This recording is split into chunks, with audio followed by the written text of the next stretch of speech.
7 अप्रैल 1981 को मिर्जापुर में जन्मे लोहिया वाहिनी के प्रदेश सचिव एक ऐसे व्यक्तित्व हैं जो समाज के लिए कुछ करना चाहते हैं, गरीबों के लिए कुछ करना चाहते हैं। प्रयागराज से 10वीं की पढ़ाई करने के बाद 12वीं लखनऊ से किया और अपना करियर बनाने निकल पड़े मेरठ, जहां से उन्होंने होटल मैनेजमेंट के साथ साथ बीबीए और एमबीए की भी पढ़ाई पूरी की और वापसी कर लिया तहजीब के शहर लखनऊ में। लखनऊ आकर इन्होंने अपने कार्यों को ही करते हुए राजनीति में भी कदम रखा, राजनीति को ही आधार बनाया और अब कर रहे हैं समाज सेवा और दे रहे हैं देश की उन्नति में अपना सहयोग, जिसके लिए उन्हें पुरस्कृत भी किया गया।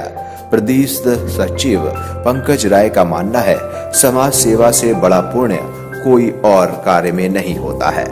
समाज सेवा अगर निस्वार्थ भाव से की जाए तो मानवता का कर्तव्य सही मायनों में निभाया जा सकता है। पंकज राय का मानना है कि हम मानव हैं और मानव होने के नाते हमारा पहला धर्म मानवता का परिचय देना है। समाज के कुछ लोग ऐसे भी हैं जो समाज सेवा के माध्यम से मानवता का परिचय देते रहते हैं, साथ ही समाज के लोगों को मानवता का पाठ भी पढ़ाते हैं।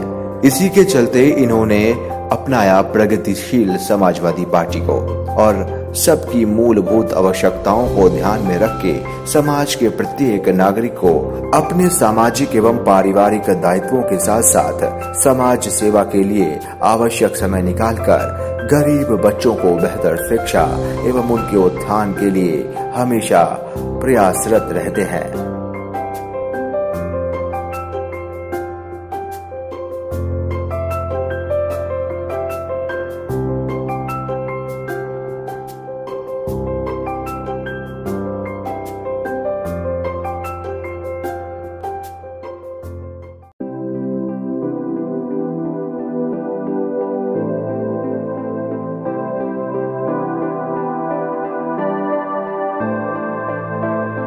नमस्कार, आप देख रहे हो उन्नयन न्यूज में मनीषा आप सभी का स्वागत करती हूँ उन्नयन न्यूज के खास कार्यक्रम खास मुलाकात में, जिसमें हम आपको रूबरू कराते हैं उन शख्सियत से जिन्होंने लाइफ में कुछ ना कुछ अचीव किया होता है, जिनकी जर्नी हमारे लिए एक लेसन होता है, एक सीख होता है। और उसी से जुड़े हुए हमारे आज के मेहमान हैं पंकज राय जी, जो कि प्रदेश सचिव हैं लोहिया वाहिनी से।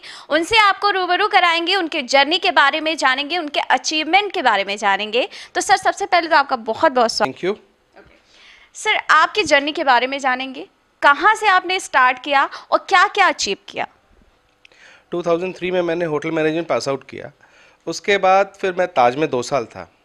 फिर उसके बाद मैंने एक अपना गेस्ट हाउस ही रेडी कराया। उसके बाद मैं इसमें लगा रहा। इसके बाद लगते लगते फिर हमें थोड़ा सामाजिक भी टच ज़रूरी था। उसके बाद मैं रोड पे कभी निकलता, कभी कोई गरीब को देखता, कभी रात में ऑफिस से लौटता था। तो धीरे धीरे मेरा दिमाग हुआ कि जब हम पैसा कमा रहे हैं तो क्यों ना हम किसी गरीब की मदद करें। फिर कई बार ऐसा होता था कि मैं सर्दियों की रात में निकल जाता था, गाड़ी में हम और हमारे ड्राइवर, कंबल भरा रहता था, सबको नहीं देते थे ना, एक दिन बांटते थे। कभी ज़रूरत लगती थी 2 दे दिया, 4 दे दिया, 6 दे दिया।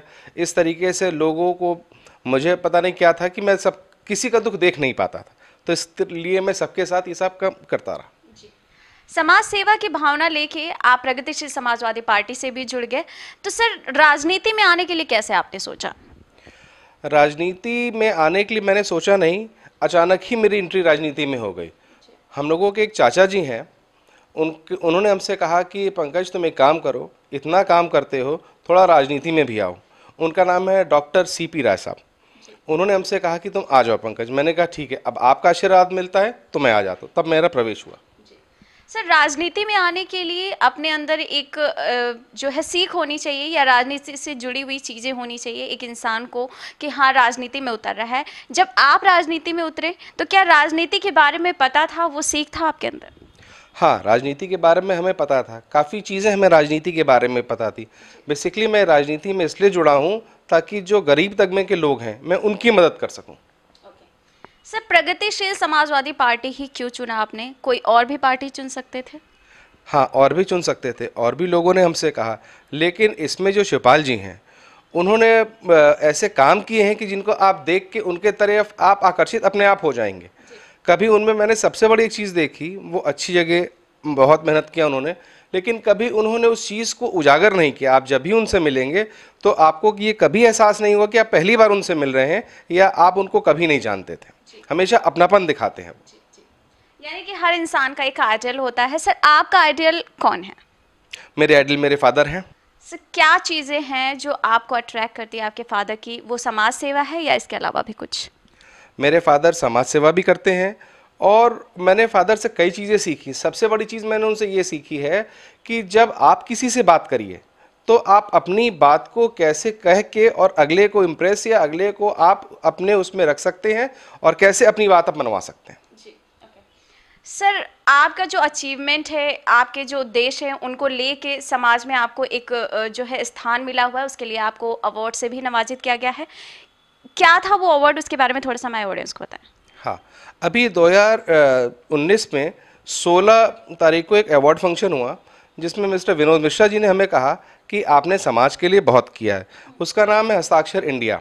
उसमें उन्होंने ये कहा कि जो आदमी कोई चीज़ करता है और उस लायक होता है कि ऐसे स्टैंप आदमी लगा देता है कि मतलब आप वाकई स्टैंप हैं, इसलिए आपको यह हस्ताक्षर इंडिया दिया जाता है कि आपका सिग्नेचर हो गया कि आप एक इस पोस्ट पे हैं और आपने ये काम किया। हम अगली बार तब बुलाएंगे जब आप और कुछ अचीवमेंट करेंगे। जैसा कि आप समाज सेवा कर रहे हैं, समाज में बहुत सारी मुश्किलें हैं, बहुत सारी परेशानियां हैं। आपको क्या लग रहा है कि समाज में लोगों के पास क्या क्या मुश्किलें सबसे ज़्यादा हैं? समाज में सबसे ज़्यादा मुश्किलें ये हैं, मैंने बहुत देखा है। अभी जैसे आप एक देखिए, गर्मी आ रही है, सबसे बड़ी मुश्किल ये है कि लाइट कटेगी।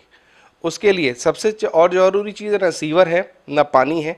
जहाँ मैं रहता हूँ वहाँ ये इतना पॉश एरिया है लेकिन सीवर सिस्टम नहीं है। मैं ये देखना चाहता हूँ कि 5 साल में सरकार कह रही हमने काम किया, क्या काम किया हमें नहीं समझ में आता है। हमारी सरकार आएगी, हम काम करके दिखाएंगे कि हमने क्या किया।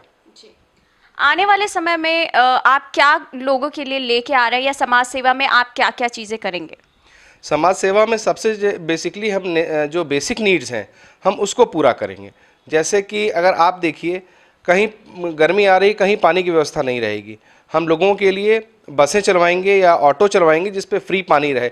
अभी हमने देखा हमारे मोहल्ले में हम लोगों ने एक चीज़ शुरू की है पानी फ्री में देने के लिए। अपने घर से हम लोग एक्वागार्ड भरते हैं, उसमें हम लोग टैंकर में लगा देते हैं और जिसको ज़रूरत होती है हम लोग फ्री ऑफ कॉस्ट उसको देते हैं। जी सर, जब आप राजनीति में उतरे तो क्या लोगों ने आपको कुंठित नहीं किया, या फिर लोगों ने ये नहीं कहा कि तुम्हें राजनीति के बारे में पता नहीं है, तुम क्यों राजनीति में उतर गए? तो सर, ऐसा कुछ हुआ कभी आपके साथ? नहीं, ऐसा मेरे साथ कुछ नहीं हुआ। लोगों ने हमें बहुत सपोर्ट दिया, हमारे मोहल्ले वालों ने बहुत सपोर्ट दिया, कहा कि आप बहुत अच्छी जगह गए हैं और राजनीति में जाना इसलिए भी ज़रूरी है आपको क्योंकि एक हमारे मोहल्ले में कोई इतना मजबूत आदमी के साथ नहीं जुड़ा था जिसके साथ आप जुड़े। सर, जाते जाते हम चाहेंगे आप अपने बारे में थोड़ा और हमारे दर्शकों को, हमारे ऑडियंस को बताएं कि क्या समाज सेवा के अलावा भी और क्या क्या चीज़ें आप कर रहे हैं और आने वाले समय में क्या क्या चीज़ें लेकर आएंगे? एक तो राजदर्पण के नाम से हमारा गेस्ट हाउस है साउथ सिटी में, एक तो हम इसको करते हैं। एक गोमती नगर में हमारा गेस्ट हाउस है, हम उसको भी देखते हैं। वहाँ मेरे फादर बैठते हैं, यहाँ मैं बैठता हूँ, मैक्सिमम फादर यहाँ पे भी आते हैं। और हमारा इन फ्यूचर ये प्लान है कि हमारा ये गेस्ट हाउस हर चीज़ में कोई सार्वजनिक हो, कोई कार्य हो। अभी हम लोगों ने ये सोचा है कि इस दिसंबर 2019 में हम गरीब लड़कियों की शादी के लिए भी प्रोग्राम कर रहे हैं कि 3 या 5 ऑड नंबर में एक गरीब लड़कियों की शादी करने का भी प्रोग्राम सोच रहे हैं, फ्री ऑफ कॉस्ट अपने खर्चे से। सर, हमारे दर्शकों के लिए, हमारे ऑडियंस के लिए एक मैसेज, एक सुझाव कि कैसे वो समाज सेवा में लगे। मैं दर्शकों से एक चीज़ कहना चाहूँगा, हर आदमी कमाता है, हर आदमी खर्च करता है अपने हिसाब से। आप 100 रुपये, 200 रुपये, 50, 10 जो हो आपके पॉकेट, जितना अलाउ करे आप निकाल के चुपचाप एक जगह रखिए और किसी को आप ज़रूरत नीड हो उसको आप दीजिए या उसके लिए कुछ मदद करिए। बहुत बहुत धन्यवाद sir. Thank you so much. तो हमारे खास कार्यक्रम खास मुलाकात में हमारे आज के खास मेहमान थे प्रदेश सचिव पंकज राय जी, जिन्होंने अपने बारे में बताया, अपने अचीवमेंट के बारे में बताया और समाज सेवा के बारे में बताया कि कैसे वो लोगों की सेवा कर रहे हैं, आगे क्या क्या चीज़ें लेकर आएंगे। फिर मिलेंगे एक नए शख्सियत के साथ, एक नए मुलाकात के साथ। तब तक मुझे यानी मनीषा को दे इजाज़त। बने रहे उन्हें न्यूज़ पर। नमस्कार।